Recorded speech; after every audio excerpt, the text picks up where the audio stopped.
It is a Christmas classic like you've never seen before. That's because every single performance is unique. Even if you know the story of Ebenezer Scrooge and Tiny Tim, the performers of an improvised Christmas carol, they don't know which direction the show is going to go until the audience, you, get your say. So joining us this morning to tell us more about the show, Tony Beeman and Janine Clark, two of the show's stars. So thank you so much for being here. Yeah, and tell us how this works.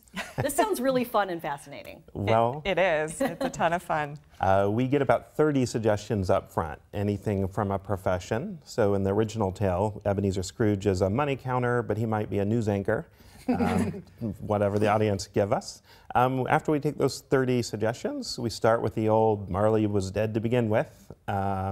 And then from there, everything changes all the way to the end of the show, in which the audience gets to choose whether Scrooge has really learned his lesson and he changes, or if he stays the same old bitterly angry man. Can we put you guys on the spot?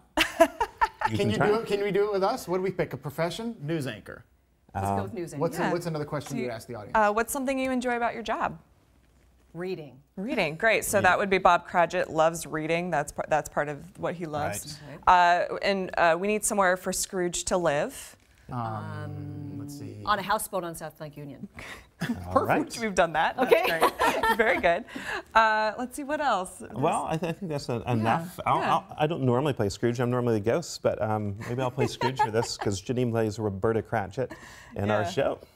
Yeah, so then we'd open up on a Scrooge at a news desk and Cratchit probably trying to turn up the heat. Maybe I'm like, Cratchit, it seems warm in here. Oh, I'm sorry, Mr. Scrooge. I just, there's icicles forming and... Haven't I told you, keeping the temperature down keeps the guest alert, makes them awake, and it saves money.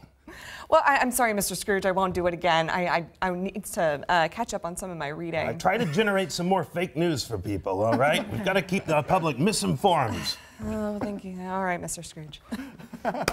Well done. This must keep you on your toes, right? I mean, this is why you do it, though. You love this, right? Yeah. Oh, yeah. And I think for several of us, we've done it, for years. It's actually the show that made me want to start improvising. Really? Because it's been going for 20 years or so. So when I saw as an audience member, I'm like, I want to do this. Because you have some boundaries, but then a lot of freedom and fear, depending on what the audience says, right? And what they pick these crazy locations or crazy jobs, and you've got to go on the fly. What's the biggest challenge? I think keeping all of that straight. Like Scrooge was once a pirate, so everything had to be on the ocean suddenly, and we had to change, like how does it work? Where does Cratchit have dinner with his family if they're on a ship? So. It must be a lot like working together on the air for us, because a lot of it's sort of, you've got to know your other partners to know where they're going to go or trust them. Right, that they're going to pick up on where you left off, and that exchange kind of keeps going, right? Yeah. And for us in the cast, I think I've been doing the show 5 years. You've been doing it a little longer, but some of us come back year after year, and so we really have those relationships where, like, you get, as you guys probably do, you really get to know your cast and kind of what they like to do and how they work. So. And it's always important to us to be a sincere show in the end, because people, families come back year after year.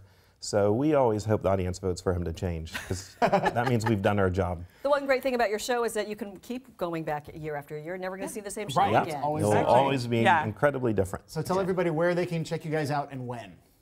Yeah, so it's down at the Market Theater, which is near the Gum Wall, if everyone knows where that is, and we're playing through December 23rd. We open tonight. Our website is unexpectedproductions.org. You can buy tickets, or in fact, you should buy tickets because it sells out, especially during Christmas. Very quickly. What a great holiday tradition. Thanks, you guys. Yeah. Thanks so much for joining us. And break a leg. Thanks. I was going to say good luck. You don't say good luck. You say break a leg. We appreciate it. Well,